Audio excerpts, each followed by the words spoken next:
Selamat datang di channel Cik Gentar, jangan lupa subscribe dan nyalakan tombol loncengnya, agar tidak ketinggalan cerita novel terbaru lainnya, terima kasih.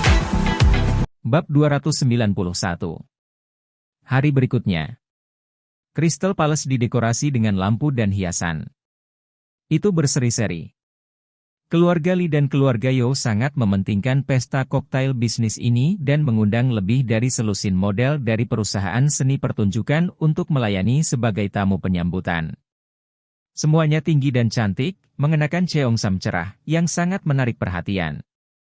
Mulai dari pukul 9 pagi, mobil-mobil mewah berhenti di pintu masuk hotel satu demi satu. Kantor ketua. Setelan Yo Hao rapi dan penuh energi. Kakak Hao, kamu sangat tampan hari ini, aku tidak tahu berapa banyak wanita yang akan menatapmu nanti, mereka sangat sedih, ya. Wajah Li Qiancheng penuh dengan kebencian. Yo Hao melangkah maju, mencubit dagu Li Qiancheng dengan kedua tangan, membungkuk sedikit, tersenyum jahat dan berkata, jangan khawatir, aku hanya mencintaimu. Kakak Hao, kamu tidak bisa berbohong padaku, Sebelum Li Qiancheng selesai berbicara, Yo Hao menyegel bibirnya. Dalam sekejap, seluruh orang jatuh ke pelukan Yo Hao. 30 detik kemudian, keduanya berpisah. Yo Hao menyentuh bibirnya dengan jari ramping, dan berkata sambil tersenyum, baunya seperti bunga sakura. Benci, telinga Li Qiancheng merah, dan dia sangat pemalu. Yo Hao melihat dan menemukan bahwa Li Qiancheng mengenakan kemeja merah, celana pendek, dan sepatu kulit di kakinya. Dia sedikit mengernyit dan berkata, saya tidak suka pakaian Anda. Aku juga tidak suka. Ibuku bersikeras mendandaniku seperti ini, kakak Hao, maafkan aku. Saat resepsi selesai, pergilah ke vilamu. Aku ingin kamu mengenakan setelan semalam. Aku suka itu. Oke, selama kakak Hao menyukainya, kamu bisa membiarkanku memakai apa saja. Aku masih memiliki pakaian yang lebih bagus dari tadi malam, bisik Li Qiancheng, kepalanya terkubur, sangat pemalu. Sayangnya, waktunya sudah terlambat, aku akan turun untuk melihat para tamu nanti, kalau tidak aku benar-benar harus mencintaimu dengan baik, kata Yo Hao dengan sedikit penyesalan. Kemudian, Yo Hao melirik arlojinya dan berkata, atau, datang ke sini sekali sekarang? Jika kamu tidak datang atau tidak, kata Li Qiancheng buru-buru, saudara muda akan segera datang. Jika dia bertemu dengannya, maka mereka tidak mungkin manusia. Apa yang kamu takutkan? Yo Hao berkata, kamu memiliki hubungan yang baik dengan kami. Adik laki-laki membenciku sejak awal. Jika dia melihatnya melakukan hal seperti itu di kantornya, maka dia pasti akan mematahkan kakiku. Setelah Li Qiancheng selesai berbicara, dia memberi Yo Hao ciuman cepat di pipi, dan berkata dengan lembut, saudara Hao, kami akan kembali ke villa setelah resepsi selesai. Anda dapat melakukan apapun yang Anda inginkan. Terkunci. Yo Hao menepuk pinggang Li Qiancheng dan berkata, kembalilah dan jaga aku.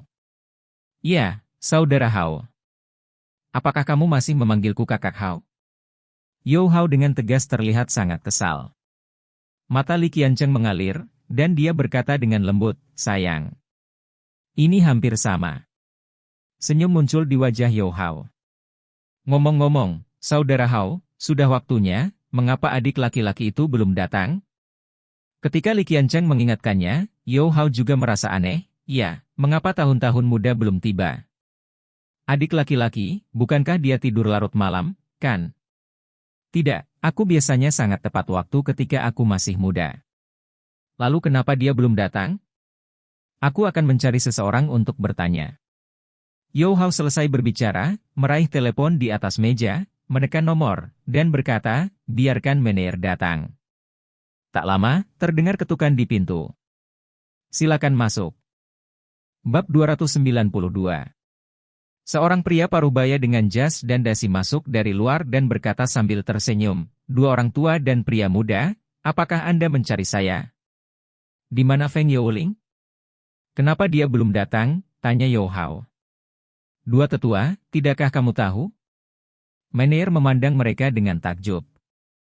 Yo Hao tampak tidak bisa dijelaskan dan melirik Li Qiancheng, yang menggelengkan kepalanya, wajahnya penuh kebingungan. Kemana perginya usia muda? Yo Hao bertanya. Bos, dia, Menir itu ragu-ragu. Yo Hao sedikit tidak sabar, dan berkata, kamu menelepon Feng Youling dan mengatakan bahwa Qian Cheng dan aku sedang menunggunya di sini. Hari ini adalah hari besar untuk resepsi bisnis yang diadakan oleh keluarga Yo dan keluarga Li. Dia pasti ada di sana. Menir itu menangis dan berkata, Xiao Yo, bos kami hari ini, saya khawatir saya tidak akan bisa datang. Apa maksudmu? Yo Hao mengangkat alisnya, sangat tidak senang, dan berkata, aku akan datang untuk bergabung dengannya jika dia memiliki sesuatu. Mengapa, jika kita memiliki sesuatu, dia tidak akan datang? Kamu memberitahu Feng Youling, tidak. Tidak peduli apa yang dia miliki hari ini, dia akan memberi saya saran. Anda harus datang ke sini. Li Qiancheng mengikuti, saudara muda terlalu tidak masuk akal, ya. Dua tetua, bukan karena bos kita tidak mau datang, dia benar-benar tidak bisa datang, kata Menir itu. Apa yang terjadi? Kenapa dia tidak bisa datang? Yo Hao berkata dengan marah, jangan bilang dia sudah mati. Xiao Yo, bos kita, dia benar-benar mati. Terkunci. Yo Hao menampar wajah Menir dan mengutuk, apakah kamu berani mengutuk yang muda, percaya atau tidak aku akan membunuhmu? Menir menggigil dan berkata, Xiao Yo, saya tidak berbohong kepada Anda, bosnya benar-benar mati. Tadi malam, mobil bos jatuh dari jembatan di timur kota, dan mobil itu menabrak dan membunuh orang. Pemeriksaan forensik mengatakan itu adalah mengemudi dalam keadaan mabuk. Ledakan.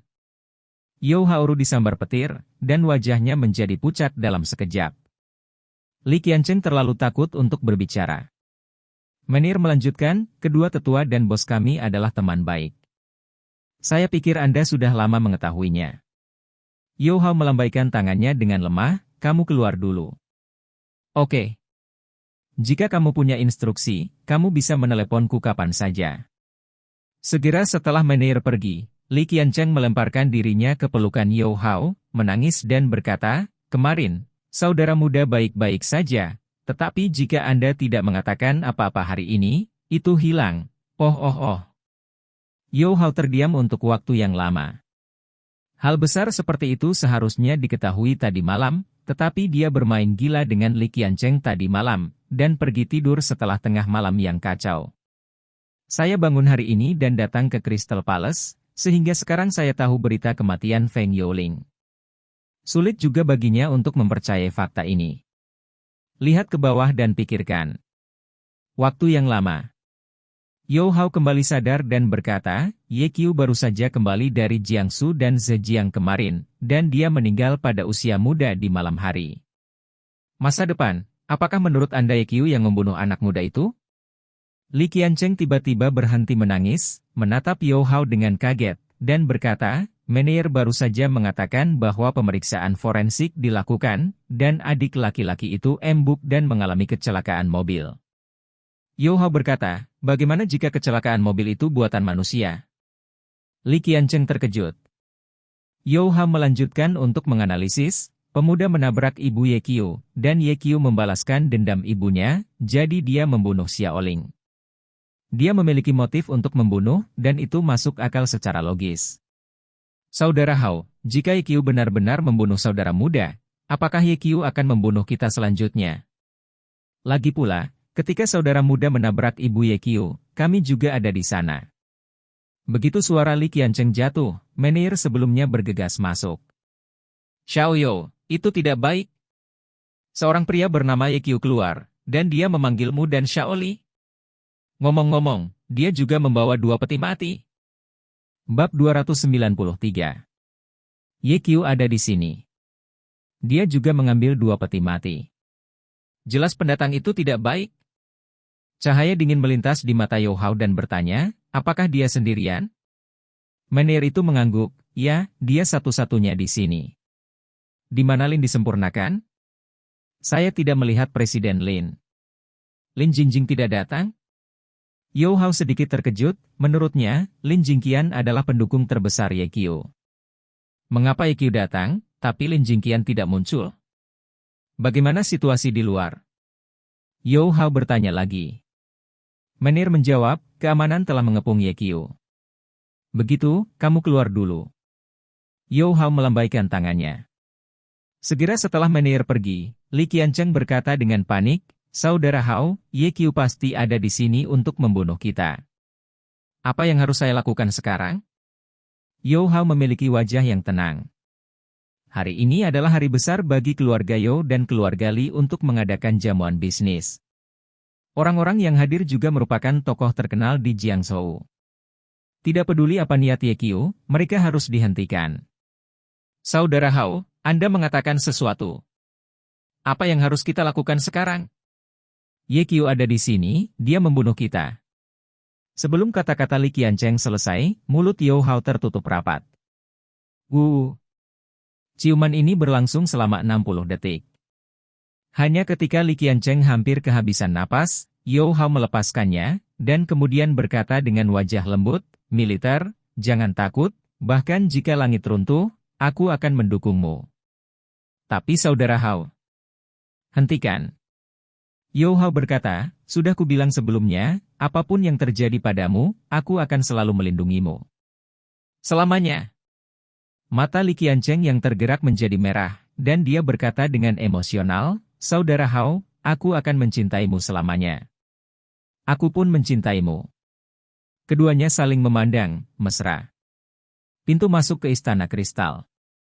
Ye Qiu mengenakan gaun putih dengan senyum tipis di wajahnya yang tampan, lembut dan lembut, seperti seorang sarjana kuno.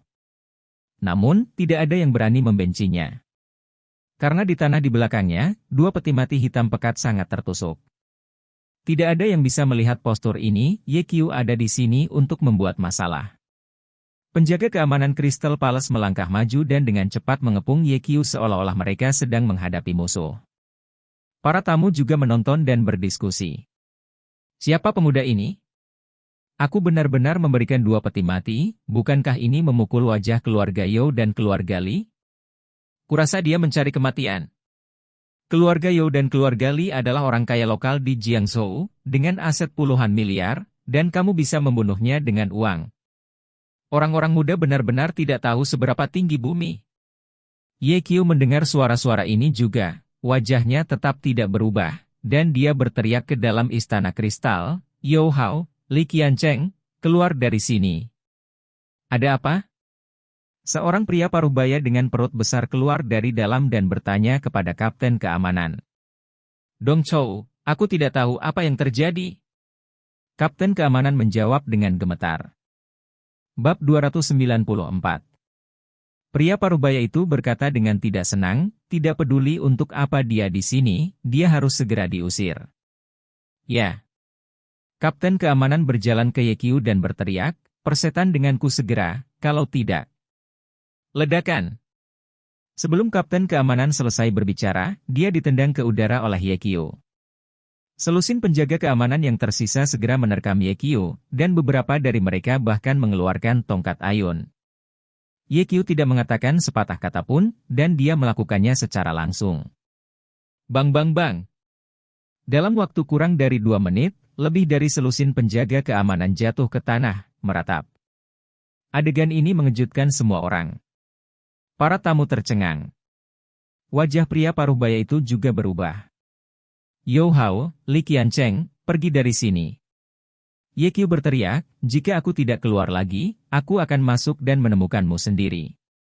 Pria parubaya itu berjalan cepat di depan Ye Qiu dan berkata, anak muda, bisakah saya merawat wajah saya dan mengesampingkan ini terlebih dahulu? Ye Qiu melirik pria parubaya, yang tingginya 1,8 meter, mengenakan jas dan menyisir kepalanya, sangat bergaya. Siapa kamu? Tanya Ye Qiu. Laki-laki saya adalah You Ziliang, pemilik You Real Estate, dan You Hao adalah putra saya. Pria parubaya itu tersenyum dan berkata, anak muda, saya tidak tahu bagaimana putra saya menyinggung Anda, tetapi Anda dapat yakin, setelah resepsi selesai, saya akan meminta You Hao untuk menanyakan masalah ini dengan jelas, dan saya akan memberimu penjelasan saat itu. Panggil You Hao keluar, jika tidak, jangan salahkan aku karena bersikap sopan. Ye Qiu sangat tangguh. Wajah You Ziliang sedikit jelek. Dia adalah pemilik You Real Estate, dengan kekayaan bersih puluhan miliar. Dia sudah merendahkan diri untuk mengucapkan kata-kata yang baik kepada Yekio, tapi dia tidak menyangka bahwa Yekio tidak memberikan muka sama sekali.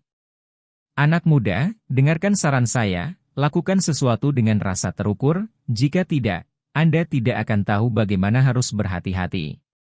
Kata-kata You Ziliang penuh dengan ancaman. Tapi dia meremehkan Yekio. Yekio berani datang, tanpa takut akan ancaman apapun, dan berteriak, keluar. You Ziliang cemas dan menunjuk Yekio dengan marah, kamu. Ada apa? Tiba-tiba, sebuah suara centil terdengar. Segera setelah itu, seorang wanita dengan rok panjang datang. Dia berusia sekitar 50 tahun, dengan rambut ikal di belakang kepalanya. Dia sangat temperamental dan terawat dengan baik. Meskipun dia lebih tua, dia pada dasarnya tidak melihat kerutan di wajahnya. Dan dia pandai berdandan. Ada riasan indah di wajahnya, kalung mutiara di lehernya, gaun panjang berleher rendah di tubuhnya, memperlihatkan lekukan putih, dan tas Hermes edisi terbatas di tangannya. Di antara berjalan, posturnya bergoyang. Pesonanya masih ada. Hei, mengapa ada dua peti mati di sini? Wanita itu bertanya pada You Ziliang dengan heran. Dia membawanya. You Ziliang menunjuk ke Yekio dan berkata. Wanita itu melirik Yekio dan berkata sambil tersenyum, peti mati itu bagus.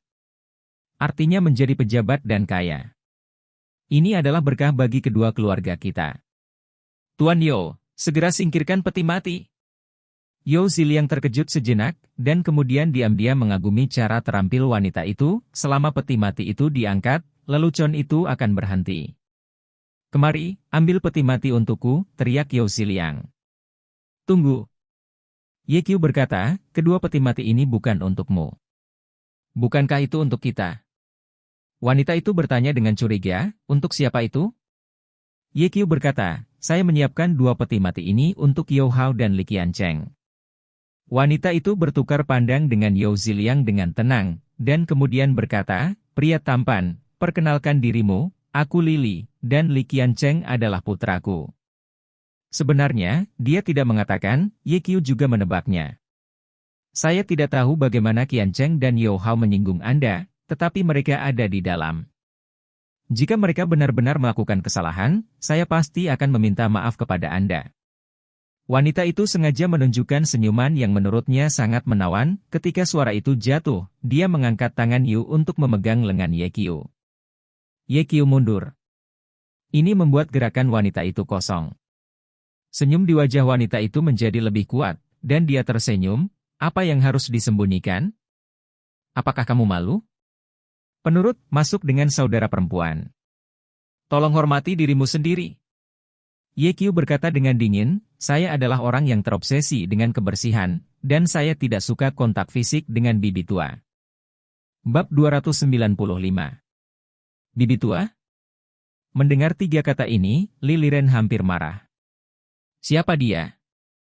Ketua Dignity Beauty Group, seorang pengusaha kecantikan terkenal di Jiangzhou, pada hari kerja, saya tidak tahu berapa banyak pria yang ingin berhubungan dengannya, dan mencium Fangze. Memang benar bahwa dia tidak muda, tetapi dia sangat percaya diri dengan pesonanya. Kalau tidak, penjaga keamanan berusia 18 tahun di perusahaan itu tidak akan malu-malu setiap kali dia melihatnya. Tapi hari ini, anak ini tidak hanya mengabaikan pesonanya, tetapi juga mengatakan bahwa dia adalah seorang bibi tua yang tak tertahankan. Namun, Liliren bukanlah orang yang menunggu waktu luang, meskipun hatinya sangat marah. Tidak ada ekspresi yang tidak menyenangkan di wajahnya. Pria tampan, aku akan sedih jika kamu mengatakan itu padaku. Jika Anda memiliki sesuatu, akankah kita masuk dan mengatakan sesuatu? Liliren melangkah maju, mendekati Yekio, dan berbisik, meskipun saya sedikit lebih tua, saya masih sangat berpengalaman dalam beberapa aspek. Mari kita cari tempat untuk melakukan pertukaran yang baik dan mendalam. Bagaimana menurut Anda? Ketika You Ziliang mendengar ini, dia sangat cemburu. Usia Lili memang tidak muda, tetapi suaminya sudah lama meninggal, terawat dengan baik, dan pesonanya masih ada, dan banyak orang mengidamkannya. Di antara mereka adalah You Ziliang. Sial, bagaimana bisa anak ini Hode? Seorang wanita yang belum pernah saya miliki, mengapa dia memiliki kesempatan? Yao Ziliang hendak berbicara ketika Liliren berbalik dan mengedipkan mata padanya. Dalam sekejap, Yao Ziliang mengerti. Langkah Liliren adalah penundaan. Trik pertama Yekiu ke Crystal Palace, lalu tarik peti mati untuk mengakhiri lelucon, dan kemudian temukan kesempatan untuk membersihkan Yekiu. Tidak heran ada beberapa cara untuk membuat grup sebesar itu, kata Yao Ziliang diam-diam. Tapi dia tidak berharap Yekiu melihat semua yang dilakukan Liliren. Bibi, semua orang sudah dewasa, jangan main-main denganku. Yekiu berkata dengan wajah dingin, dan berkata dengan nada yang kuat, panggil Yao Hao dan Li Qiancheng segera, jika tidak, jangan salahkan saya karena bersikap sopan. Pria tampan, kurasa kita. Jangan bicara omong kosong, aku tidak punya apa-apa untuk mengobrol denganmu. Yekiu sedikit tidak sabar. Wanita ini, sangat tua, masih berpura-pura asmara dan menjengkelkan. Terutama kata-kata yang baru saja dia katakan bahkan lebih menjijikkan. Senyum di wajah Liliren akhirnya menghilang. Dia telah berada di Jiangzhou selama bertahun-tahun, tetapi ini adalah pertama kalinya dia bertemu seseorang yang tidak menaruh perhatian padanya. Ini keterlaluan. Liliren berkata dengan wajah dingin, anak muda, Tuan Yao dan saya sama-sama orang yang sibuk. Biasanya, banyak orang ingin melihat kami dan tidak dapat melihat mereka. Jika kami sudah lama bersamamu hari ini, kami layak untukmu. Tidak berlebihan untuk mengatakan bahwa ini adalah berkah yang telah dipupuk oleh leluhurmu dalam 8 kehidupan terakhir. Tidak apa-apa jika kamu tidak merasa terhormat, itu masih sangat tidak masuk akal, mengapa kamu ingin mengambil sesuatu? Saya memperingatkan Anda, saya memiliki banyak hubungan antara hitam dan putih Jiangzhou. Jika Anda tidak tahu cara mempromosikan, hati-hati saya melemparkan Anda ke sungai untuk memberi makan ikan. Tetapi, percakapan Liliren berubah, dan senyum muncul di wajahnya, mengatakan, hari ini adalah hari besar dari 2 resepsi bisnis kami di sini. Saya tidak ingin hal yang tidak menyenangkan terjadi. Melihat kamu masih muda, aku bersedia membuka jaring dan memberimu kesempatan. Bab 296. Kamu harus menari di paruh kedua pesta.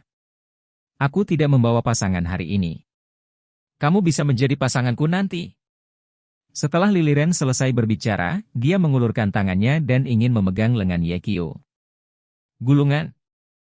Yekiu melambaikan tangannya dan menjabat tangan Liliren. Anda. Liliren sangat marah.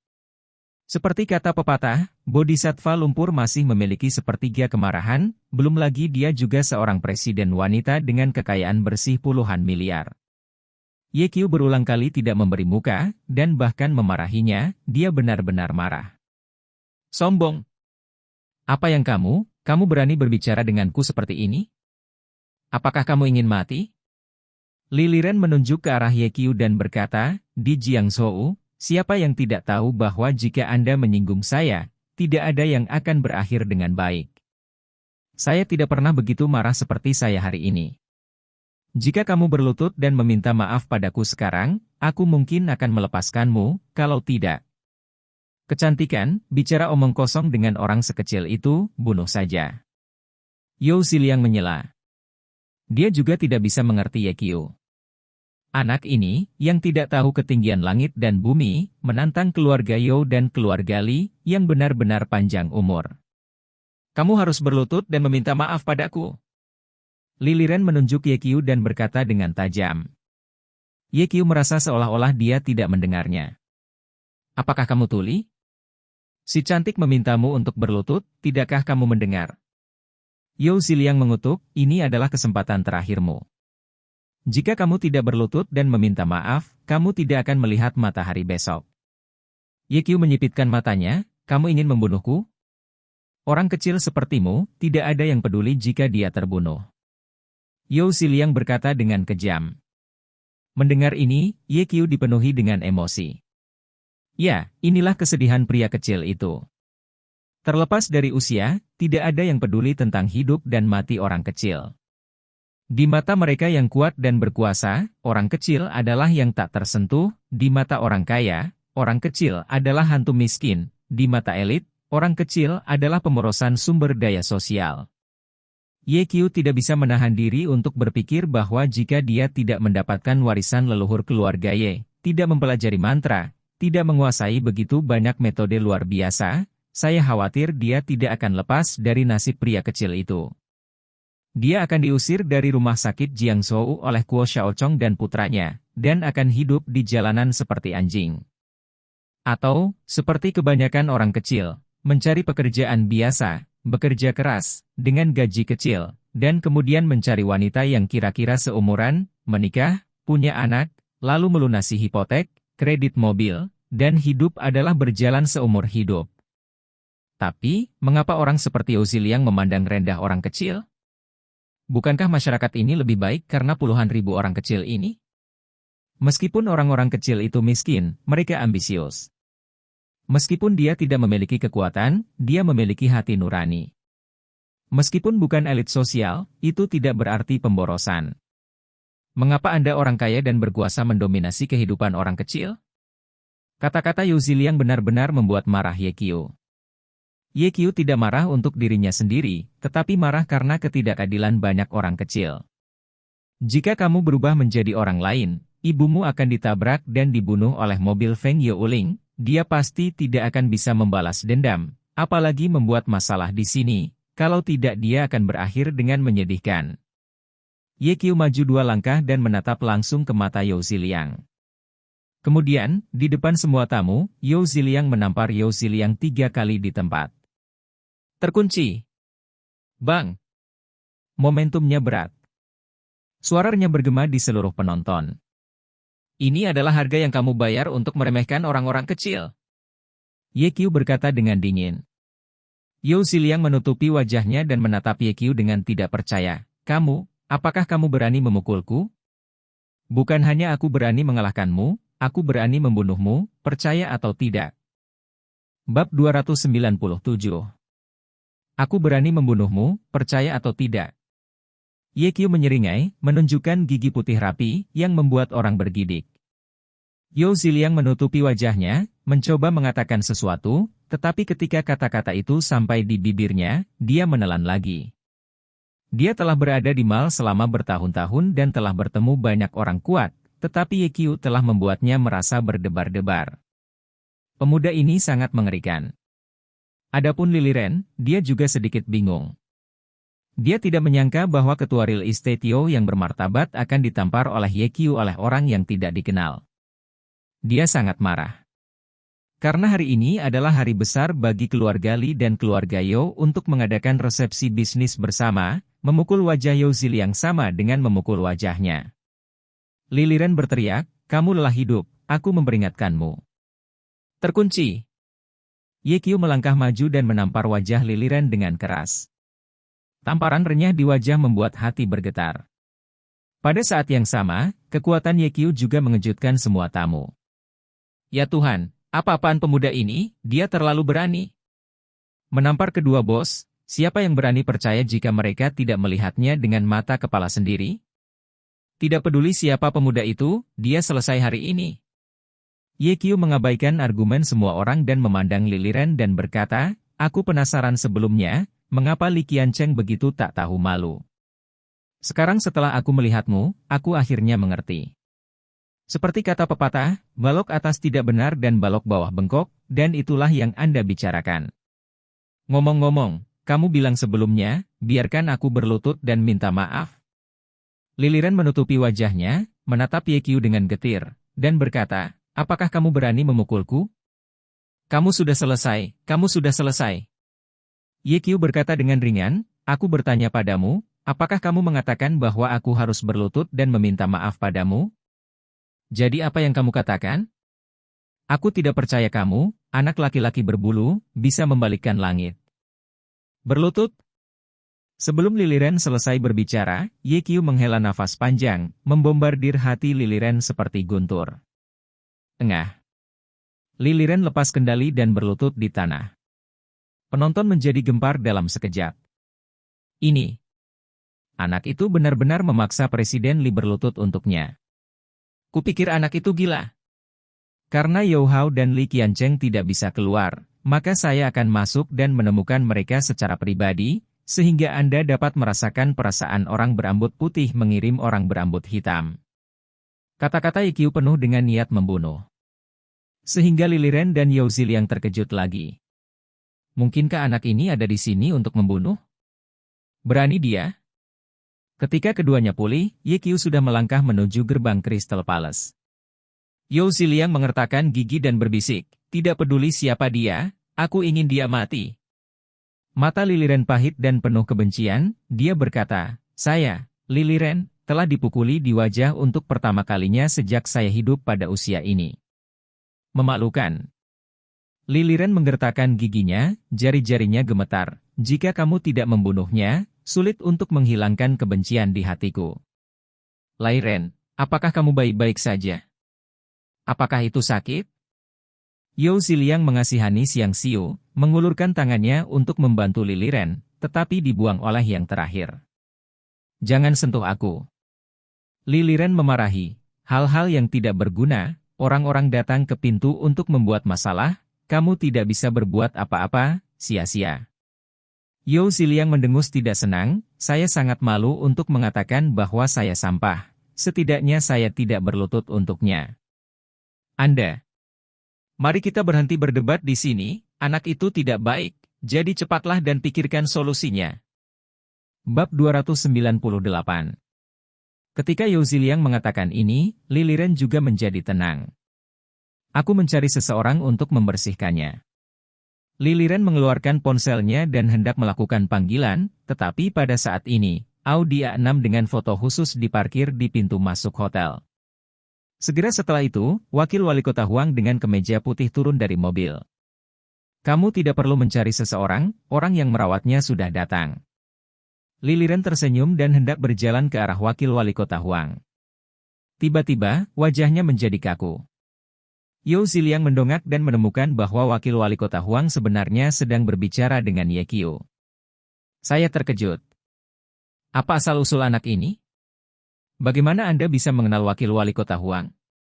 Begitu Ye Qiu berjalan ke pintu, Wakil Wali Kota Huang keluar dari mobil sebelum masuk. Bagaimanapun, mereka adalah kenalan dan penatua, sekarang setelah mereka bertemu, mereka secara alami harus menyapa. Wakil Wali Kota Huang, halo, kata Ye Qiu sambil tersenyum. Xiao Ye, mengapa kamu di sini? Wakil Wali Kota Huang bertanya, apakah kamu juga di sini untuk resepsi? Aku tidak datang ke resepsi, aku datang untuk membuat masalah. Ye Qiu menunjuk jarinya. Wakil Wali Kota Huang menoleh, kedua peti mati itu terlihat, ekspresinya menjadi serius, dan dia bertanya, ada apa? You Hao dan Li Qiancheng, bersama dengan Feng Youling, hampir membunuh ibuku. Apa? Beraninya mereka begitu berani? Bukan begitu, jadi aku datang untuk menyusahkan mereka. Wakil Wali Kota Huang mendesak, keluarga Yao dan keluarga Li tidak kecil, dapatkah Anda menanganinya? Atau haruskah saya membantu Anda menyelesaikannya? Tidak, aku bisa menyelesaikannya sendiri. Ye Qiu tersenyum. Wakil Wali Kota Huang memandang Ye Qiu dalam-dalam, dan berkata, ya, tidak apa-apa, kamu memanggilku ketika kamu membutuhkanku untuk maju. Bagus.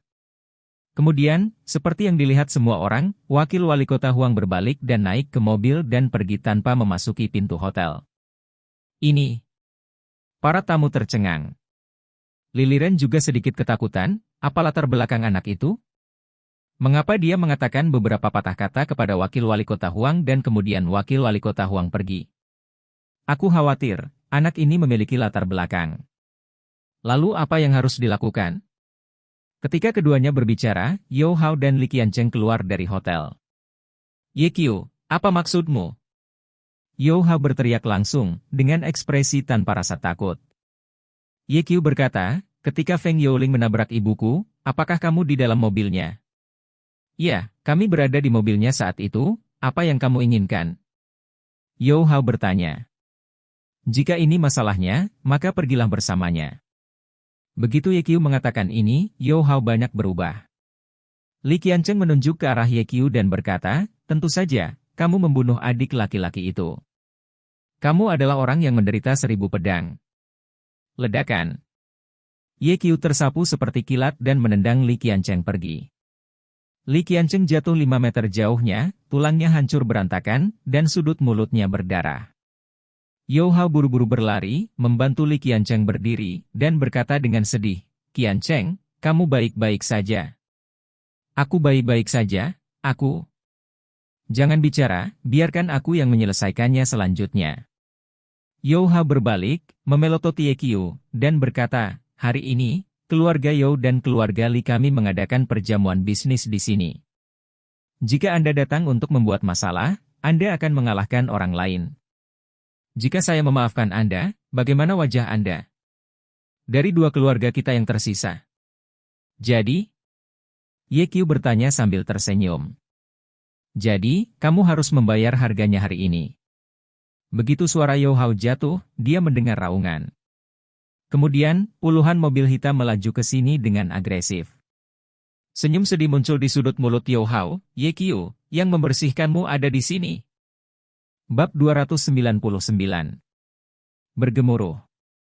Puluhan mobil hitam datang dengan ganas. Adegan ini mengejutkan para tamu. "Pertempuran yang hebat. Siapa di sini? Wajah keluarga You dan keluarga Li terlalu hebat." Tak lama kemudian, mobil berhenti di pintu masuk hotel. Segera setelah itu, pintu mobil terbuka. Orang-orang berjas hitam keluar dari mobil, dan dalam waktu setengah menit, mereka semua berkumpul untuk membentuk formasi persegi. 300 orang. Mereka tampak dingin, mengabaikan semua orang. Dalam sekejap, momentum besar muncul, penuh dengan aura pembunuh. "Astaga, siapa ini?" Seseorang berseru di tempat kejadian. Mereka yang lebih memperhatikan menemukan bahwa pola kepala naga disulam di dada kiri pakaian orang-orang ini. Begitu, mereka dari Longmen. M3 Endesis. Terkejut. Tanpa diduga, wajah keluarga You dan keluarga Li begitu hebat sehingga bahkan Longmen akan datang ke resepsi yang mereka selenggarakan. "Kudengar Bos Jiangzhou kita adalah putra Longmen yang berusia 9.000 tahun, yang masih berteman baik dengan Xiao Feng. Kamu berteman baik dengan Feng Xiao, jadi kamu pasti berteman dengan You Xiao dan Li Xiao." "Pengacau sudah mati." Para tamu berbisik. Li Liren sedikit terkejut ketika melihat adegan ini, dan bertanya kepada You Ziliang di sebelahnya dengan suara rendah, "Apakah Anda mengundang orang-orang dari Longmen?" You Ziliang menggelengkan kepalanya dan berkata, "Saya tidak mengundang mereka. Saya tidak akrab dengan putra berusia 9.000 tahun itu." "Mengapa orang-orang dari Longmen ada di sini?" "Kurasa HR yang mengundangnya." Wajah Li Liren menunjukkan rasa iri, dan berkata, "Saya tidak menyangka HR memiliki teman seperti itu. Di masa depan, akan ada pintu naga yang menutupi keluarga You Anda, dan keluarga You Anda akan naik ke atas." "Hahaha, keluarga You dan keluarga Li bersekutu. Jika keluarga You kita bisa lepas landas, keluarga Limu pasti bisa lepas landas."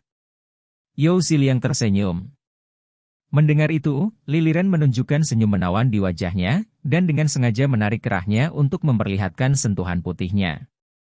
"Yo, aku tahu ada restoran Prancis yang baru dibuka yang rasanya sangat enak. Bagaimana kalau aku mengundangmu untuk makan malam Prancis?" Li Liren secara aktif mengundang. "Oh." You Ziliang melirik dada Li Liren dan berkata, "Kamu tahu, aku tidak suka makanan Prancis.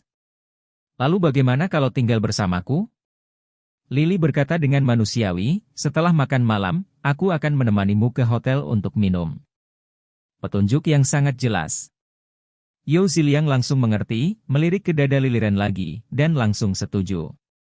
"Bagus." Sisi lain. You Hao menghela nafas lega ketika dia melihat orang-orang dari Longmen datang. Sebelumnya di lantai atas, dia mengetahui bahwa Ye Qiu datang ke sini dengan 2 peti mati, dan dia tahu bahwa Ye Qiu datang untuk mengganggu dia dan Li Qiancheng. Untuk jaga-jaga, sebelum turun, dia memanggil Han Long. Apa yang tidak dia duga adalah bahwa orang-orang dari Longmen datang terlalu cepat. Hujan pada waktunya. "Ye Qiu, bukankah kamu sombong? Aku ingin melihat, kapan kamu bisa menjadi sombong." You Hao menunjuk orang-orang di Longmen dan berkata kepada Ye Qiu, "Bos mereka adalah temanku. kamu selesai hari ini. Li Qiancheng juga berkata, Ye Qiu, kamu bajingan, kamu benar-benar menendangku, dan aku akan menendangmu sampai mati nanti, menendangmu sampai mati. Ye Qiu sepertinya tidak mendengarnya. Pada saat ini, Maybach lain berhenti di depan hotel. Plat nomornya sangat menarik perhatian. Jiang A88888. Bab 300. Dalam sekejap, semua orang menyadari bahwa identitas pemilik mobil ini sangat luar biasa. Semua orang sedikit penasaran dan menatap pintu mobil. Tak lama, pintu taksi terbuka, dan seorang pria muda berjas putih keluar dari taksi. Pemuda itu memiliki tinggi 1,8 meter, dengan wajah yang sangat aneh, dan mendominasi. Para tamu sedikit terkejut. Siapa dia? Aku belum pernah melihatnya. Apakah itu orang asing? Jangan menebak, dia dari Longmen, kata satu orang. Bagaimana Anda tahu? Dia memiliki logo di pakaiannya. Semua orang memperhatikan bahwa saku jas pemuda itu juga disulam dengan kepala naga. Pria muda itu melirik, matanya jatuh ke arah Yo Hao dan yang lainnya, senyum muncul di wajah mereka. Kakak Long, kamu akhirnya di sini. Yo Hao melangkah maju dan menyambut Han Long dengan hangat. Para tamu tampak berbeda ketika mereka mendengar kata-katanya. Dia adalah putra berusia 9.000 tahun, bos Jiang Hou, Han Long. Terlalu muda juga. Sangat tampan, aku tidak tahu apakah aku punya pacar. Di tempat kejadian, beberapa wanita mulai diam-diam memberikan kepada Han Long.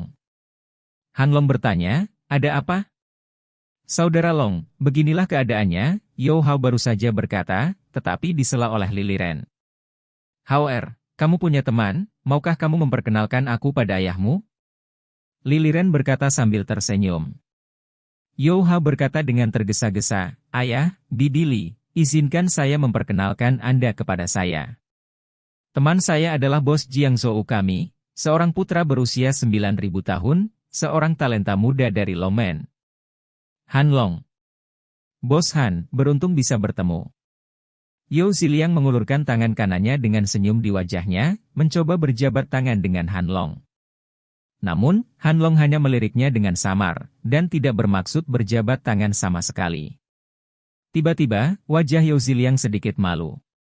Mengambil kesempatan ini, Lili Ren berkata sambil tersenyum, Bos Han tidak hanya muda dan menjanjikan, dia juga pria paling tampan yang pernah saya lihat. Saya memberanikan diri untuk bertanya, dapatkah saya menemukan waktu untuk minum bersama? Bos Han sendirian? Ketika Lili Ren berbicara, dia meletakkan tangan di depannya dan menarik garis lehernya ke bawah lagi. Setengah dari puncak hampir terbuka. Han Long menutup mata. Lili Ren sedikit tidak mau, dan terus mendekati Han Long, dan berbisik, Bos Han, tidak tahu apakah Anda punya pacar? Saya tahu banyak gadis hebat yang bisa diperkenalkan kepada Anda, dan saya juga lajang. Tak tahu malu? Yao Ziliang mengutuk dalam hatinya. Han Long masih mengabaikan Lili Ren. Lili Ren merasa aneh, bukankah dia selalu mengatakan bahwa pria muda menyukai wanita dewasa? Kenapa dia tidak tertarik padaku? Apakah karena terlalu banyak orang di sini, dia malu? Ini harus begitu. Mata Lili Ren berputar, aduh, pura-pura jatuh dan bergegas menuju Han Long. Han Long bergerak sedikit ke samping dan menghindari Lili Ren. Dia hanya mendengar, dentang, dan Lili Ren jatuh ke tanah. Layak mendapatkannya. Yao Ziliang mencibir. Setelah melihat ini, Li Qiancheng bergegas membantu Lili Ren. Pada saat ini, Yo Hao menunjuk ke Ye Qiu dan berkata kepada Han Long, Kakak Long, anak ini membuat masalah di sini, bantu aku membunuhnya. Han Long melirik Ye Qiu, lalu bertanya kepada Yo Hao, apakah kamu yakin ingin membunuh? Kematian. Yo Hao mengertakkan gigi dan berkata, itu harus dibunuh. Terkunci. Han Long menampar wajah Yo Hao dengan tamparan, dan berkata dengan sungguh-sungguh, kamu sangat berani, kamu ingin membunuh bosku. Bos? Yo Hao bingung. Setelah itu, saya melihat Han Long melangkah maju 2 langkah, pompa, berlutut di depan Ye Qiu, dan dengan hormat berkata, temui bosnya. Wow! 300 murid Longmen juga berlutut dan berteriak, baiklah, lihat bosnya. Momentumnya bergetar. Bab 301. Hanlong dan 300 murid Longman membungkuk di depan Ye Qiu dalam adegan yang mengejutkan. Adegan ini mengejutkan penonton. Bagaimana mungkin? Apakah pemuda itu bos Jiangzhou kita? Para tamu tercengang. Tidak hanya mereka, Yao Hao juga tercengang. Yao Ziliang, Li Qiancheng, Li Liren dan yang lainnya tercengang. Bagaimana mungkin seorang pria tak dikenal menjadi bos Jiangzhou? Tidak, ini tidak mungkin. Ini pasti tidak benar. Yao Hao berteriak panik di dalam hatinya.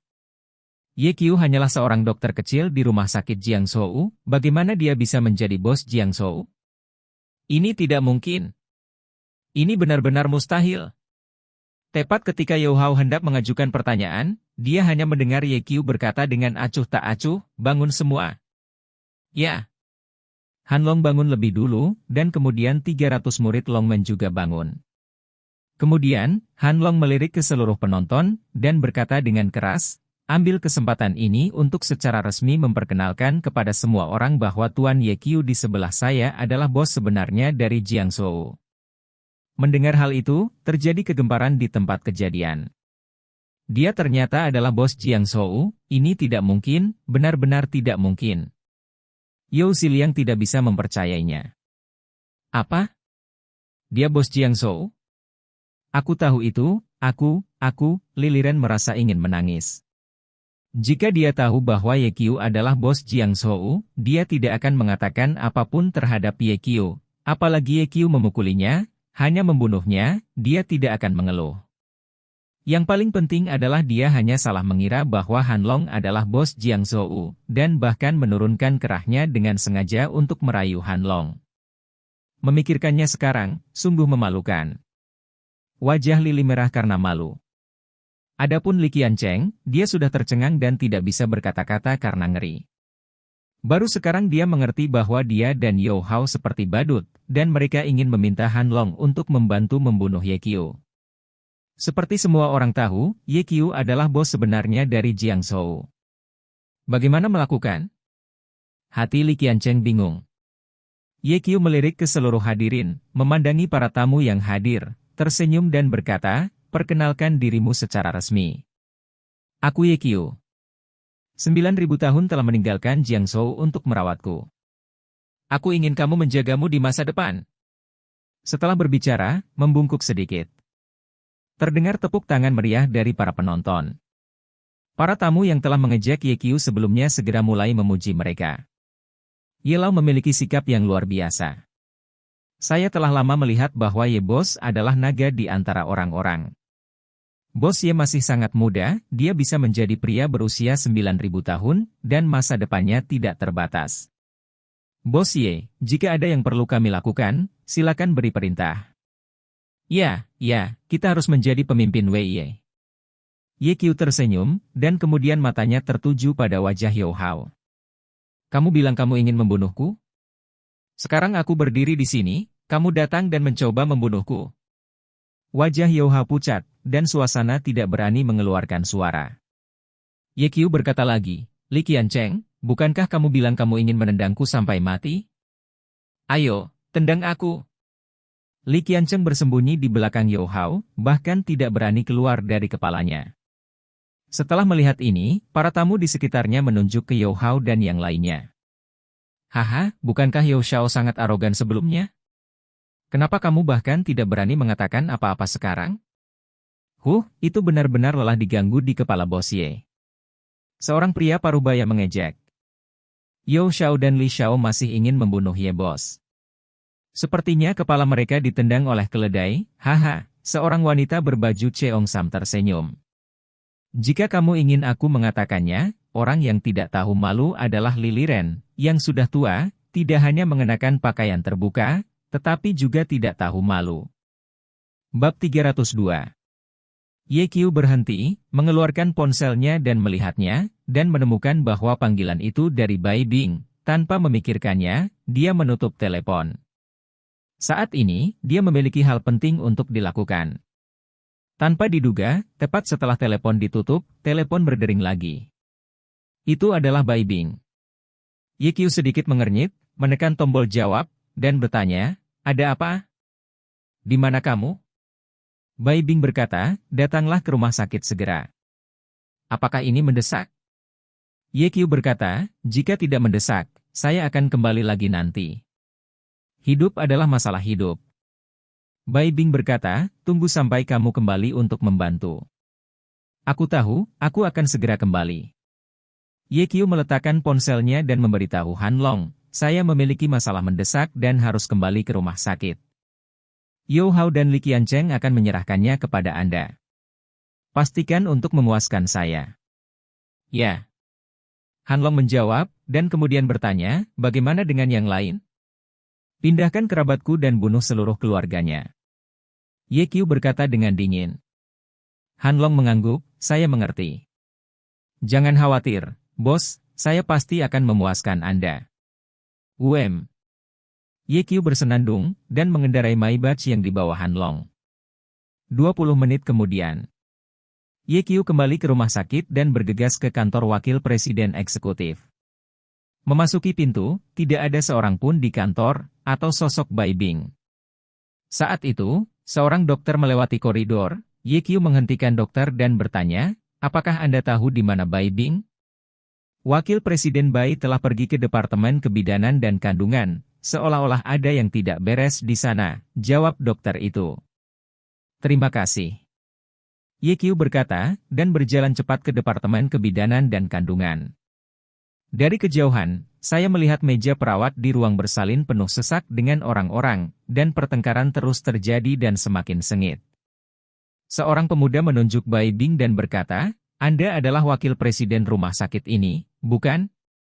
Katakan, bagaimana masalah ini bisa diselesaikan?"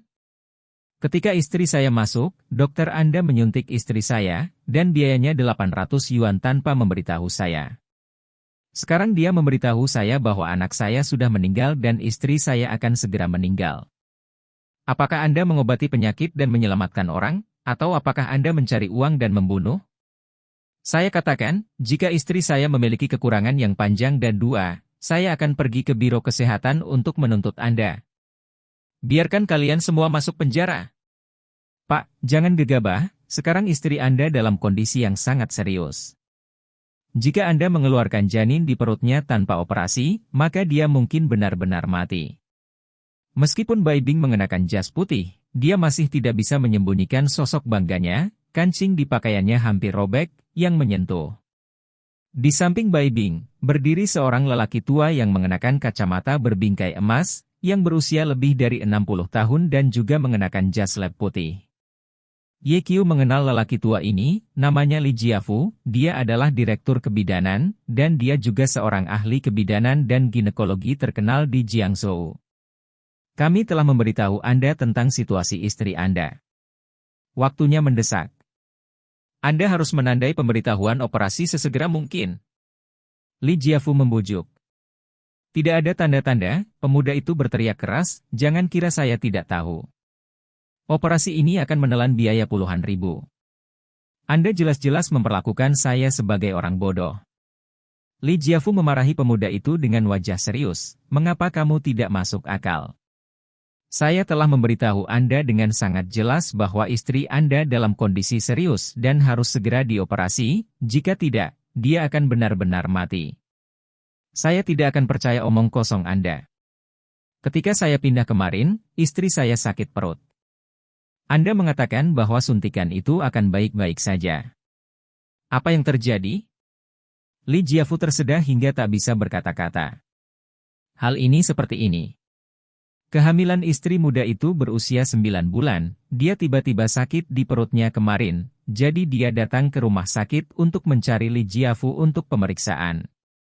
Setelah pemeriksaan Li Jiafu selesai, istri mudanya dirawat di rumah sakit, mengatakan bahwa anak itu akan segera lahir. Tetapi setelah lebih dari 10 jam, sakit perut istri muda itu semakin memburuk, dan tidak ada tanda-tanda akan melahirkan. Untuk tujuan ini, 2 jam yang lalu, Li Jiafu menyuntik istrinya yang masih muda. Namun, sesuatu yang aneh terjadi. Setelah disuntik oksitosin, perut istri muda itu lebih sakit, dan dia mengalami 2 kali kejutan selama periode tersebut.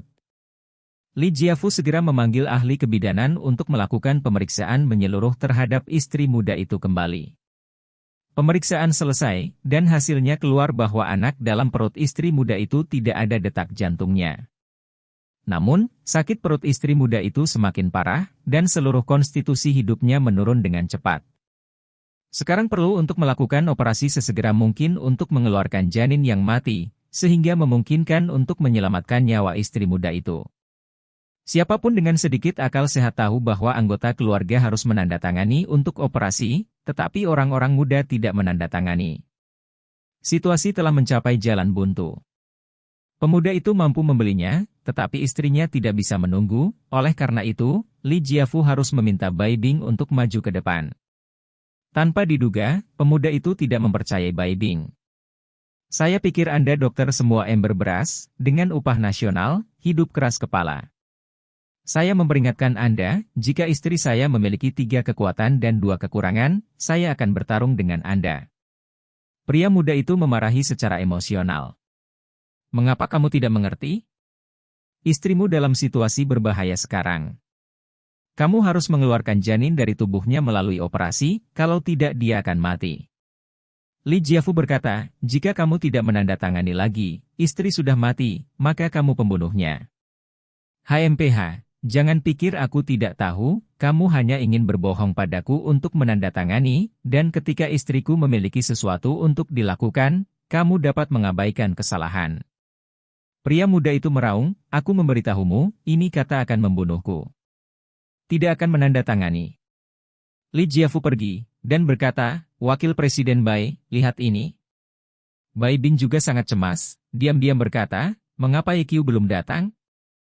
Dia mengeluarkan ponselnya dan hendak menelepon Yeqiu lagi, tetapi pada saat ini, Yeqiu datang. Wakil Presiden Bai, bagaimana situasinya? Yeqiu bertanya. Yeqiu, kamu datang tepat, ikut aku untuk menemui pasien. Bai Bing meraih tangan Yeqiu dan langsung pergi ke bangsal. Sesampainya di bangsal, memasuki pintu, Yeqiu melihat seorang wanita dengan perut besar berbaring di tempat tidur, sudah dalam keadaan koma. Li Jiafu juga mengikuti. Direktur Li, ceritakan tentang kondisi pasien. Yeqiu sudah menangkap denyut nadi wanita itu ketika dia berbicara. Dia memeriksa denyut nadinya sambil mendengarkan perkenalan Li Jiafu. 3 menit kemudian, Yeqiu melepaskan denyut nadi wanita itu. Wajahnya serius. Melalui denyut nadi, ia menemukan bahwa kondisi wanita itu sangat buruk, dan dia bisa mati kapan saja. Yeqiu, kamu ahli dalam pengobatan Tiongkok. Bisakah kamu membantuku mengobati wanita bersalin ini melalui pengobatan Tiongkok? Bai Bing berkata, suaminya menolak untuk menandatanganinya sepanjang waktu, dan kami sangat ingin mati. Yeqiu diam-diam mengaktifkan mata surgawinya, tatapannya menembus perut wanita itu dan melihat ke dalam. Kemudian, wajahnya berubah drastis. Bagaimana ini mungkin? Seru Yeqiu. Ada apa? Bai Bing dan Li Jiafu menatap Yeqiu. Yeqiu berkata dengan suara yang dalam, dia hamil dengan bayi hantu. Bab 304. Di bangsal. Diam adalah diam. Satu sama lain dapat mendengar detak jantung satu sama lain. Saat Li Jiafu melihat bayi itu, pupil matanya menyusut tajam dan bertanya dengan ngeri, bagaimana ini bisa terjadi? Ah, monster macam apa ini? Pria muda itu berteriak keras ketakutan, seolah-olah dia telah melihat hantu. Adapun Bai Bing, dia relatif tenang, tetapi wajahnya menjadi pucat saat ini, dan bertanya pada Yeqiu, apakah ini bayi hantu? Ya. Yeqiu mengangguk. Bayi itu laki-laki, panjangnya hanya 20 atau 30 cm, beratnya tidak lebih dari 4 kati, dan berbalut warna hitam, seolah-olah digulung dalam batu bara. Tidak hanya itu, kulit bayi itu berwarna ungu sian, dengan 2 taring sepanjang 3 cm. Ini bukan yang paling menakutkan adalah bayi tidak memiliki mata. Direktur Li, Anda telah bekerja di Departemen Kebidanan selama bertahun-tahun, dan Anda telah melahirkan banyak bayi. Ini pertama kalinya Anda melihat bayi seperti hari ini? Kata Yeqiu. Ya. Li Jiafu berkata dengan wajah serius, Aku khawatir bayi ini tidak akan mudah untuk bertahan hidup. Kamu salah. Vitalitas bayi hantu sangat ulet, dan bahkan lebih mudah untuk dibesarkan daripada banyak bayi baru lahir dengan berat 8 kati dan 9 kati. Ya. Li Jiafu sedikit skeptis, dia ingin bertanya beberapa kata lagi kepada Ye Qiu, tetapi ketika dia melihat ibu hamil itu menatapnya, dia segera menutup mulutnya. Direktur Li dan Li, bisakah Anda menunjukkan bayi itu kepada saya? Kata ibu itu perlahan. Li Jiafu ragu-ragu. Dia takut penampilan bayi itu akan menakuti ibunya. Dia tidak bisa menahan diri untuk tidak menatap Ye Qiu, dan menanyakan maksud Ye Qiu dengan matanya. Bagaimanapun, dia adalah ibu dari anak itu dan berhak untuk mengetahui seperti apa rupa anak itu. Ye Qiu mengikuti instruksi kepada ibu dan berkata, bayi ini berbeda dari anak biasa. Anda harus siap secara mental. Ya. Ibu bersalin itu bersenandung pelan. Li Jiafu membungkus bayi hantu itu dengan selembar kain, lalu menyerahkannya kepada ibunya. Ibu melahirkan hanya meliriknya, dan wajahnya benar-benar ketakutan. Sekitar 10 detik berlalu. Kulit ibu kembali normal lagi, dan kemudian dia berjuang untuk duduk di tempat tidur, mengambil bayi dari Li Jiafu, dan bertanya dengan air mata, "Dokter, mengapa anak saya tumbuh seperti ini?" Ye Qiu tidak menyembunyikannya, dan berkata, "Ini adalah bayi hantu." Bayi hantu? Baik ibu maupun suaminya tidak mengerti. Ye Qiu secara singkat menceritakan pembentukan beberapa jenis bayi hantu, dan setelah mendengarkan mereka, ibu dan suaminya terdiam. "Dokter, bisakah anak ini dibesarkan?" Sang ibu berkata, "Bagaimanapun, dia adalah darah dagingku. Aku mengerti perasaanmu, tapi aku mengingatkanmu bahwa lebih baik tidak membesarkannya." Ye Qiu berkata, bayi hantu seharusnya tidak ada di dunia. Pada zaman kuno, setelah bayi hantu lahir, dia akan menemukan pendeta Tao atau biksu Tao untuk mengakhiri kehidupan bayi hantu. Bayi hantu itu lahir tanpa mata. Legenda mengatakan bahwa begitu dia bertahan hidup, dia akan terus-menerus carilah mata yang bagus, yaitu, dia akan melakukan banyak hal yang menyakitkan. Selain itu, bayi hantu pada dasarnya tidak dikenal, dan akan melakukan segalanya untuk keluarga dan teman-temannya di sekitarnya. Wajah ibu menjadi pucat. "Jadi, tidak bisakah anak ini dibesarkan?" tanya pemuda itu. Ye Qiu menjawab, "Saran saya adalah untuk tidak menaikkannya. Adapun apakah pada akhirnya akan menaikkannya atau tidak, terserah Anda dan istri Anda untuk memutuskan sendiri." Sang ibu dan suaminya mendiskusikannya sebentar. Akhirnya, memutuskan. "Dokter, saya sudah berdiskusi dengan istri saya, kami tidak lagi memiliki anak ini. Apa yang harus kami lakukan selanjutnya?" tanya pemuda itu. "Jika Anda yakin tidak mendukungnya, Anda harus mengisi pernyataan pengabaian." Ye Qiu menatap Li Jiafu, dan yang terakhir mengerti, dan mengeluarkan pernyataan pengabaian untuk ditandatangani oleh ibu dan pemuda itu. "Dokter, saya punya permintaan." Sang ibu memohon, "Bisakah Anda membiarkan anak itu pergi tanpa rasa sakit?" "Bisa." Setelah Ye Qiu selesai berbicara, dia memulai, dan dengan cepat menunjuk ke tengah alis Guiying. Guiying sepertinya menemukan bahwa seseorang akan mengakhiri hidupnya dengan klik. Dia tiba-tiba membuka mulutnya dan menggigit punggung tangan Ye Qiu dengan taringnya. Perubahan mendadak ini membuat semua orang takut. "Hati-hati," seru Bai Bing. Namun, Ye Qiu lebih cepat, menampar wajah Guiying dengan bacaannya, dan menekan jarinya ke tengah alisnya. Jarinya, seperti paku, memegang Guiying dengan kuat. "Hai!"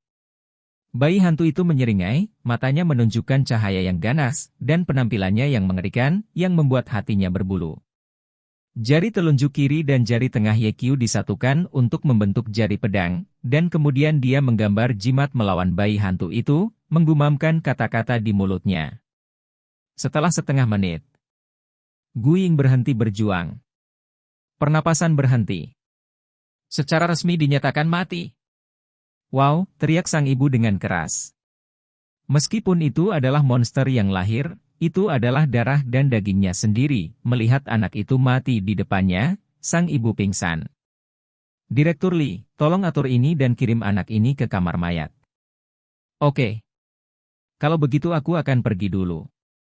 Masalah ini diselesaikan, Ye Qiu tidak harus tinggal di sini lagi, berbalik dan pergi. Tanpa diduga, begitu dia berjalan keluar dari bangsal, Li Jiafu mengejarnya dan buru-buru berteriak, "Xiao Ye." Ye Qiu berbalik dan bertanya dengan curiga, "Direktur Li, apakah Anda masih melakukan sesuatu?" "Xiao Ye, aku hanya ingin meminta maaf padamu." Li Jiafu sedikit malu, dan berkata, "Sebelum aku mengatakan bahwa kamu adalah tahayul feodal. Hanya ketika aku melihat bayi itu, aku tahu bahwa aku telah salah memahamimu. Hal semacam ini, jika kamu tidak melihatnya dengan mata kepala sendiri, sulit bagi orang biasa untuk mempercayainya." Ye Qiu tersenyum dan berkata, "Direktur Li, kamu tidak bisa disalahkan. Ngomong-ngomong, Xiao Ye, kami telah melakukan pemeriksaan komprehensif pada wanita bersalin, dan kami tidak menemukan bahwa wanita bersalin itu hamil dengan bayi hantu." "Bagaimana kamu tahu?" Li Jiafu bingung pada saat ini. Seperti yang kita ketahui bersama, ibu hamil akan melakukan pemeriksaan setiap bulannya, terutama saat akan melahirkan, mereka akan melakukan pemeriksaan secara menyeluruh. Adapun ibu bersalin, karena sakit perut, Li Jiafu dan beberapa ahli telah memeriksanya. Namun, tidak ditemukan bahwa nifas adalah bayi hantu. Ini tidak masuk akal dalam dirinya sendiri. Jadi, bagaimana Ye Qiu melihatnya? Ye Qiu secara alami tidak akan memberitahu Li Jiafu. Dia membuka mata langitnya, matanya bisa melihat, tersenyum, dan berkata, "Saya menemukan denyut nadi melalui pengobatan Tiongkok." Ternyata seperti ini. Li Jiafu tiba-tiba menyadari, dan kemudian berkata dengan kagum, "Beberapa waktu lalu, saya selalu mendengar mereka berkata, 'Xiao Ye, betapa bagusnya keterampilan medis Anda.' Hanya ketika saya melihatnya dengan mata kepala sendiri. Hari ini, saya tahu bahwa keterampilan medis Anda lebih baik daripada para ahli kami. Jauh lebih pintar. Xiao Ye, Anda luar biasa. Direktur Li, kamu rendah hati. Xiao Ye, jika ada hal-hal yang sulit seperti hari ini dalam kebidanan, bisakah aku meminta bantuanmu?" Li Jiafu bertanya. "Tentu saja bisa." Ye Qiu berkata sambil tersenyum, "Semua orang adalah dokter, dan seharusnya saling membantu. Merupakan kehormatan bagi saya untuk dapat membantu Direktur Li." "Hahaha, kalau begitu sudah beres. Direktur Ye, silakan." Li Jiafu tidak lagi memanggil Xiao Ye, tetapi langsung memanggil posisi Ye Qiu, yang menunjukkan bahwa dia telah mengenali kekuatan Ye Qiu. Pada saat ini, Bai Bing keluar dari bangsal, melirik Ye Qiu, dan berkata dengan dingin, "Ikutlah denganku." Bab 303. Bayi hantu? Bai Bing dan Li Jiafu saling berpandangan. Mereka mendengar tentang itu untuk pertama kalinya. "Xiao Ye, apa itu bayi hantu?" Li Jiafu bertanya dengan rasa ingin tahu. Ye Qiu menjawab, "Ada 3 jenis bayi hantu di dunia.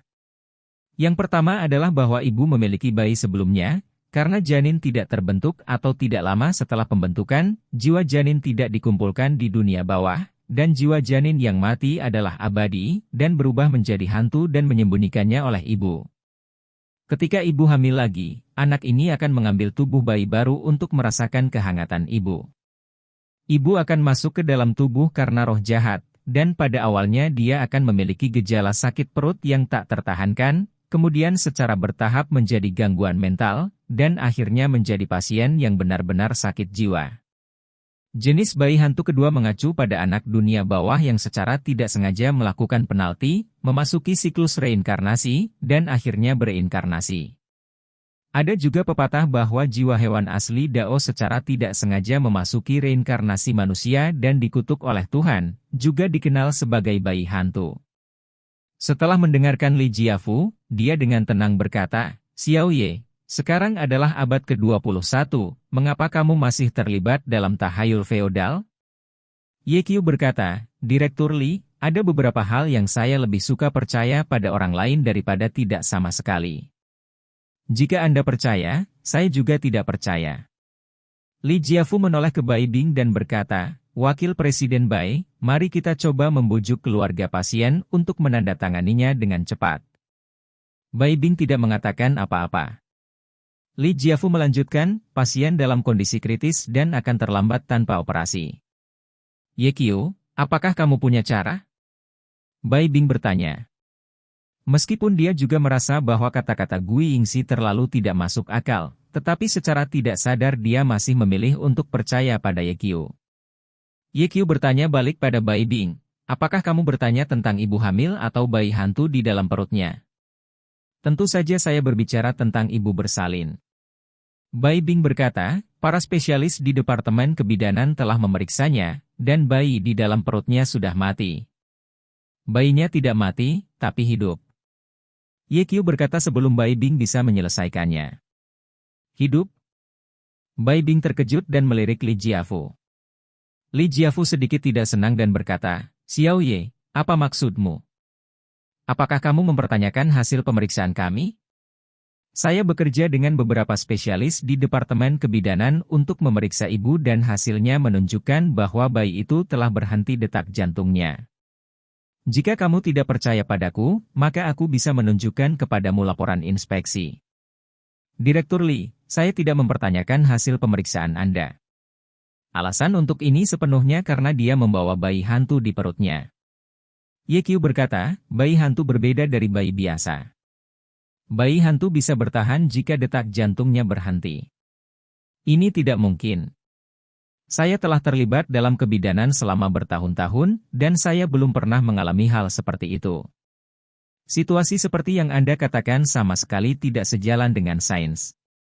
Li Jiafu tidak percaya kata-kata Ye Qiu, dan bahkan dia masih memarahi Ye Qiu karena berbicara omong kosong.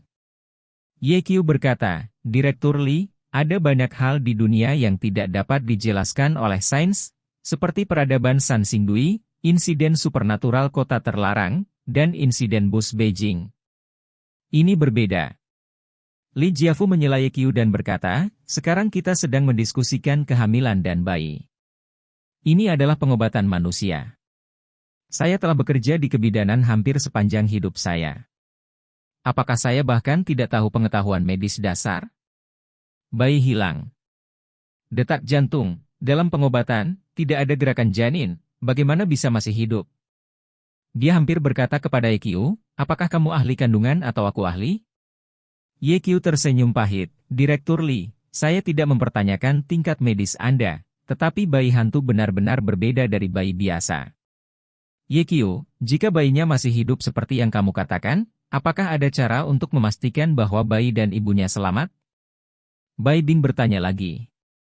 Ye Qiu mengangguk, aku punya cara. Kalau begitu, lakukan saja. Bai Bing membuat keputusan yang menentukan. Li Jiafu buru-buru berkata, Wakil Presiden Bai, tolong pikirkan 2 kali, kalau ada yang tidak beres. Jika ada yang salah, saya yang bertanggung jawab.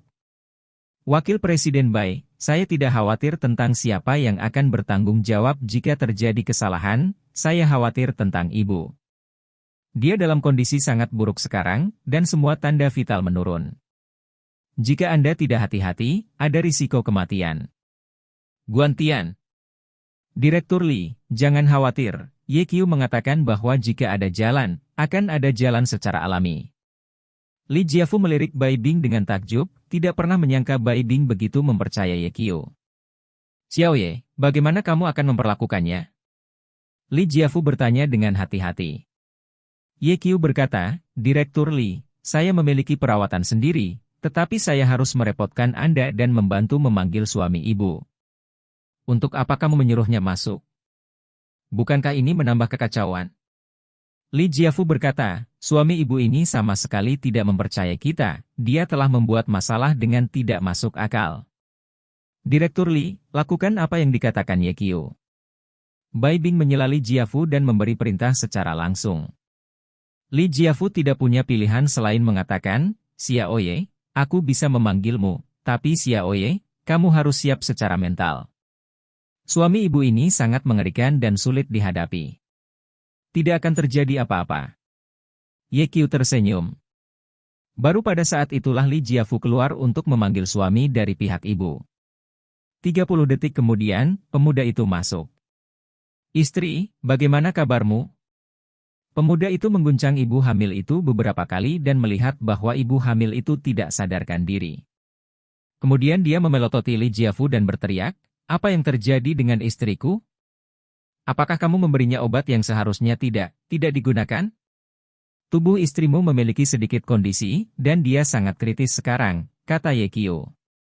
Mendengar kata-kata ini, pemuda itu berkata dengan marah, "Jika istri saya memiliki kekurangan yang panjang dan dua, saya ingin Anda mengimbanginya." Kompensasi? Tidak mungkin. Ye Qiu berkata, "Denganku di sini, dia tidak bisa mati.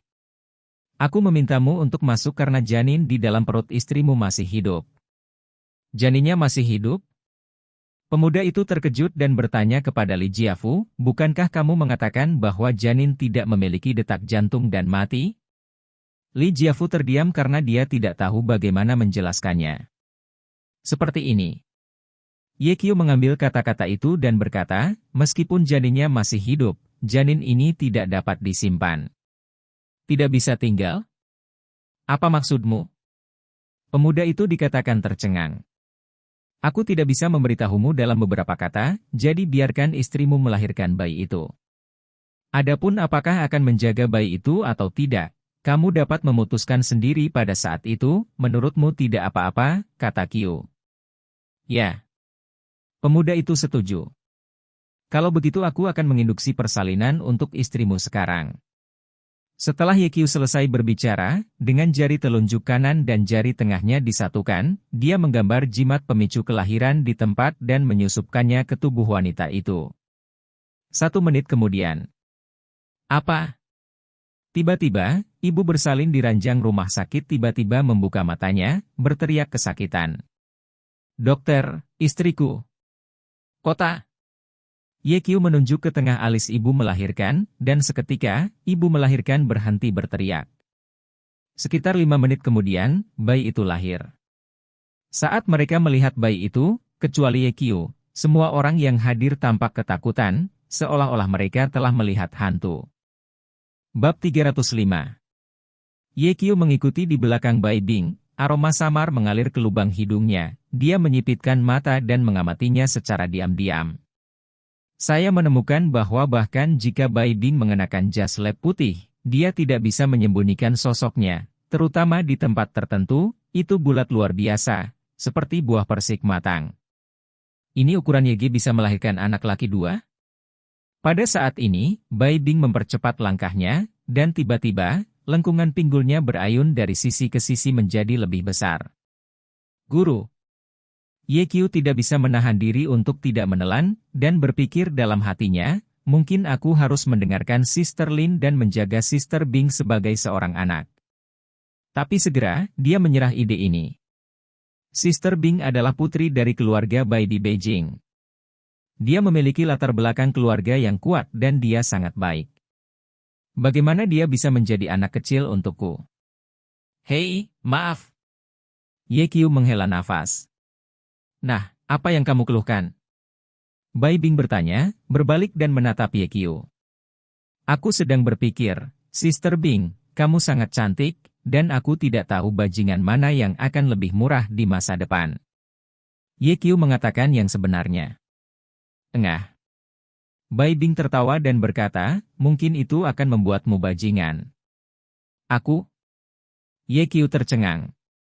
Bai Bing melirik cepat, tidak melihat siapapun di sekitar, mengambil langkah lebih dekat ke Ye Qiu, dan bertanya dengan lembut, "Apakah saya cantik?"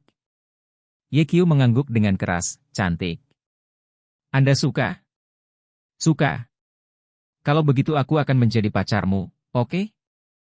Suara Bai Bing sangat lembut, benar-benar berbeda dari penampilannya yang biasanya. "Jika ada yang salah, pasti ada setan." Ye Qiu bertanya dengan waspada, "Saudari Bing, apakah Anda memiliki syarat?" "Cerdas."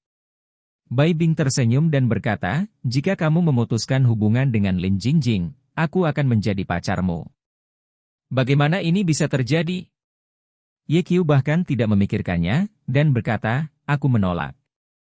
Senyum di wajah Bai Bing menghilang seketika, digantikan oleh wajah sedingin es, dengan dingin mendengus, "Aku tahu bahwa kamu terpesona oleh jalang centil itu. Katakan padaku, apa yang lebih baik tentang dia daripada aku? Keterampilannya di tempat tidur lebih baik darimu.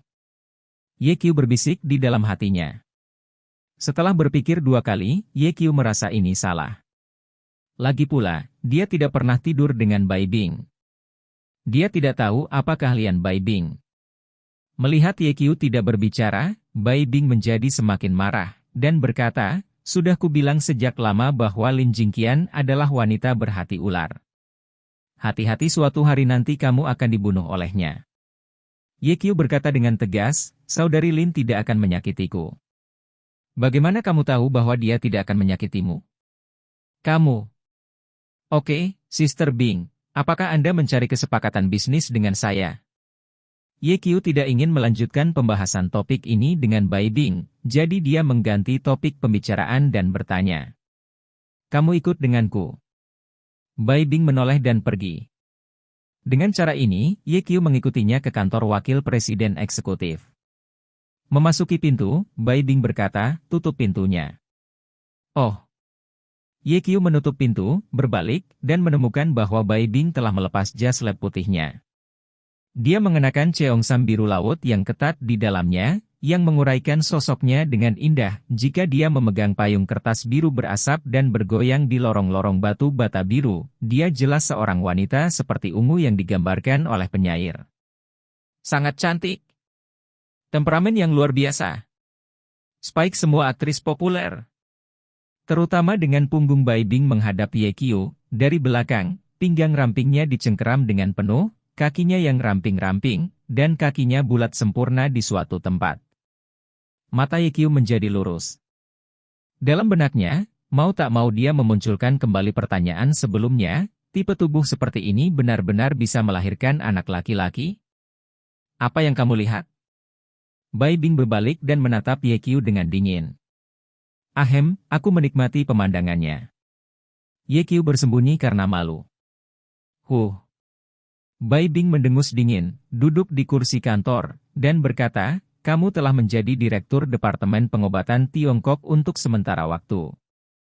Aku dengar kamu belum pernah ke Departemen Pengobatan Tiongkok? Ini, aku tidak sibuk. Ye Qiu menjelaskan. Sibuk pulang dengan Lin Jingjing untuk menemui orang tuamu?